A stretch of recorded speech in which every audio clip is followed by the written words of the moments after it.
So right now, we are on our way to get an alignment in the Tundra. And the reason why we're gonna get an alignment on it is because, I mean, yes, the steering wheel is a little bit off when you're driving straight, but like, I mean, it's a big truck on 37s. That's not really, the steering wheel position isn't really my main concern. I mean, steering wheel wise, it's probably about like there when you're going straight, which really, again, isn't all that big of a deal. But the reason why we're going to get an alignment on it is because my passenger side front tire is wearing evenly, and my driver's side front tire has excessive inside wear, and I wanted to catch it before it completely wears the tire out because, you know, I mean, obviously it's a big 37, so I wanted to catch it before it wears the tire out completely, but I also wanted to check and make sure there wasn't any kind of issues with like the tie rod or anything else on that side of the front suspension. Now, if there is, we'll take, you know, the necessary steps to move forward from there. I've already been looking at solutions for upgraded and strengthened tie rods. We are all like slowing down here a lot. I'm not quite sure why. Hopefully it's not like a giant traffic jam because that might make me a little bit late, and I'd rather not be a little bit late for my alignment. But I'm kind of going to dive into everything and see, A, if anything's bent, if anything's broken, if anything's loose, or if anything is worn out and needs upgraded or needs replaced. All right, let's see if we can get this thing up on the lift, and it actually looks like the alignment lift is probably open right now. I think it is, but we'll get up under it and we'll see if we can find anything. Hopefully we don't find anything too crazy, and hopefully, fingers crossed, it aligns out pretty well. So the alignment didn't go exactly as I thought it was going to go, and as a matter of fact, I literally pulled it in, and I've got the printout right here because I couldn't really believe it when I brought it in, but everything was green. Literally, everything was green. And so that means that the entire issue for my inner tire wear on the driver's side front has to be because of this little bit of rub on the front bumper. It's gotta be, because literally all of this is pretty much exactly where it needs to be, and we didn't want to mess with it and turn it into like a much bigger job than it needed to be. So I think we're gonna go find some dirt somewhere, and not necessarily go like, you know, do a bunch of off-roading, but like, I guess I'm gonna go look for some dirt because I planned that I was gonna be down here for an alignment, and I guess that didn't, that ended up not happening. So let's just go see what we can find and see if we can use the four-wheel drive a little bit. And just like that, the terrain in front of us has changed very dramatically. So basically, this is not anywhere close to the highway we were on before, but the last time I came back here was a long time ago. I mean, we're talking years ago, with a buddy in a Hummer and I want to say it was a Hummer and an XJ, not my XJ, it was a different XJ.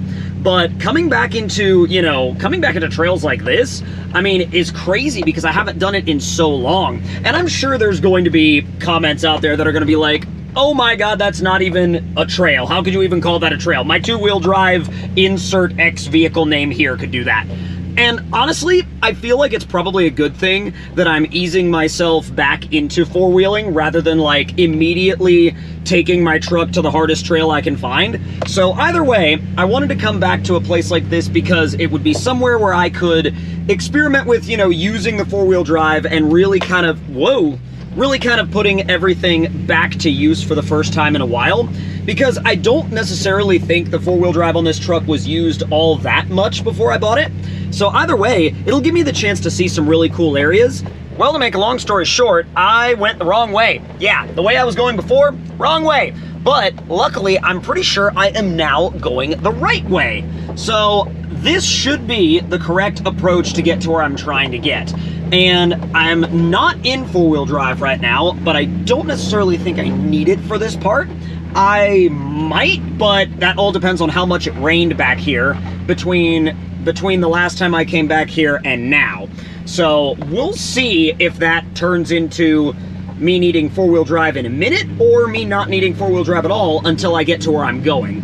Now, it looks, obviously, it is very easy right now, but like I said before, we're not going to be looking for any super difficult trails today, but there's some gorgeous areas back here, though, and I mean, it's always interesting climbing up some of these roads sometimes because you have absolutely no idea where they go. Absolutely zero idea where they go. And this one, I mean, thankfully I know where this one goes, and, well, at least I thought I knew where the other road that I took earlier went, but, yeah, so that was the wrong road. Easy. These parts are fine in two-wheel drive as long as you keep a little bit of momentum up. I obviously don't want to be completely digging out this road. I mean, that's not what I'm back here to do. That's not what I'm trying to do. I'm not trying to dig up the surface and rut up the surface. I'm just trying to get through with just enough momentum that right now I don't need four-wheel drive. Like I said, though, it is beautiful out here.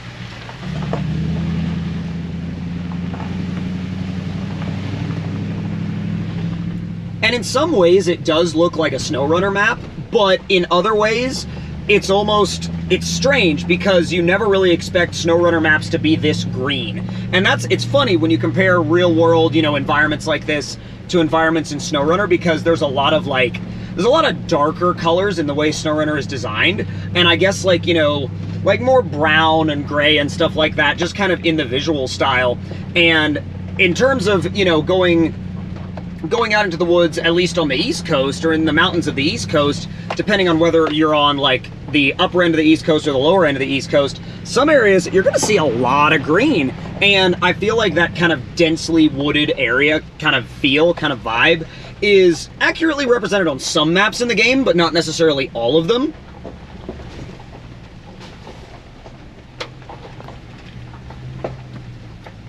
I remember that trail.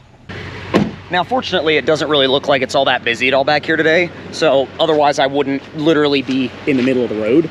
But, oh my god, it does look great back here, though. It really, like, I do remember looking at this approach before, and again, like, maybe it's because of the way the GoPro looks, but, like, if you put the GoPro down in some of these ruts, you realize how torn up this has gotten over the years. And it's funny, you can see tire marks, like, right here. Oh, they almost look like where somebody's sidewall has dug into the dirt from, like, trying to climb up that hill. And again, it doesn't look steep at all, but I promise it's a lot more than the GoPro makes it seem. And I wasn't even aware of the idea or the concept, if you will, of what the GoPro effect was until, I don't know, like, fairly recently. And then I realized, oh, that's exactly what I've known about for the longest time, but it's just like, it literally means what it sounds like. It means when a GoPro makes something look a lot easier than it actually is. So I've got the mirrors folded in now. I've got it back into four-wheel drive. Things get a little bit narrower here, a little bit. And by a little bit, I mean a decent bit. Oh boy, my poor antenna. Oh. Fortunately, this part is the only part that's like super narrow like this.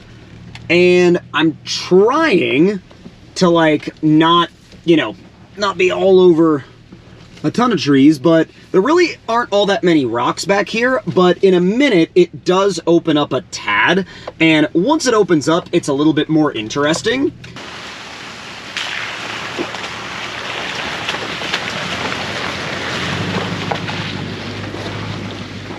Oh boy.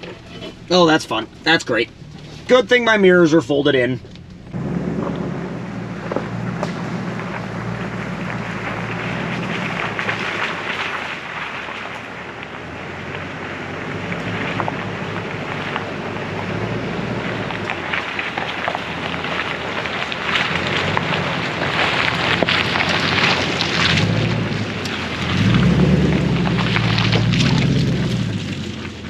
Now, I won't necessarily be able to have the camera out there for very long because it's gonna get taken out by a tree limb momentarily, and I'm about to bring it back in. Yep.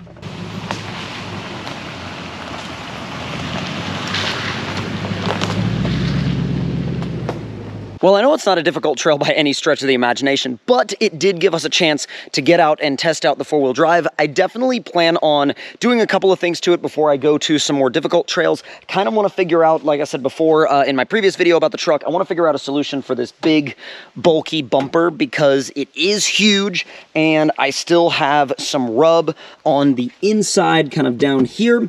Not necessarily like a deal breaker for going on a lot of trails, but it is kind of like, you know, one of those things that you do want to handle at some point. Also, I have a leaf in my headlight, apparently. Oh my god. Oh my god. Did a leaf, like, go into my... Oh, that's fun.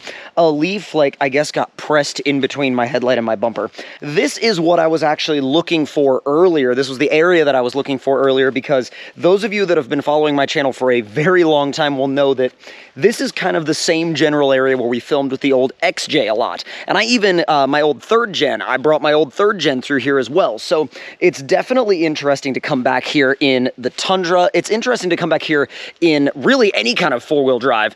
And what's interesting too is like where this little clearing is, you've got a trail on the right, which is definitely a lot more simple. It kind of continues on as it was before. And then you have the trail over here on the left, which kind of turns into a little bit of a gully if you were to keep going down. And I mean, it's a really fun trail, but the only problem with taking something big like that down something like this is that it gets extremely tight very quickly, or not even from the standpoint of tight with the walls of the trail, but tight in terms of trees that are in the trail that will really tear up your vehicle no matter what you're in, unless you're in something extremely narrow like a Suzuki Samurai or something like that.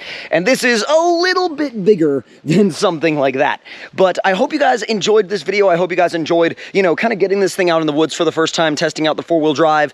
And I know that it's not necessarily like some, like, it's not any kind of like crazy over-the-top off-road park or anything like that. I do plan on doing some stuff like that later on down the road in the future. But once again, we're just kind of reacclimating myself to kind of, you know, being out in the middle of nowhere on some trails and just kind of having a blast with it. Today's video, it was all about just having some fun, getting outside, getting the truck outside, and actually getting it in and out of 4-wheel drive a little bit. So hope you all did enjoy this video, and hopefully for those of you that have been on the channel for a long time, it also reminded you of what we did with the XJ and the Dodge. And keep in mind, there are a lot more like this, or at least a lot more where this came from, and we're going to be going deeper into the woods. We're going to be exploring some more trails. I've already started kind of making a list of some of the different trails I want to check out, but once again, I hope you all did enjoy, and I will see y'all next time.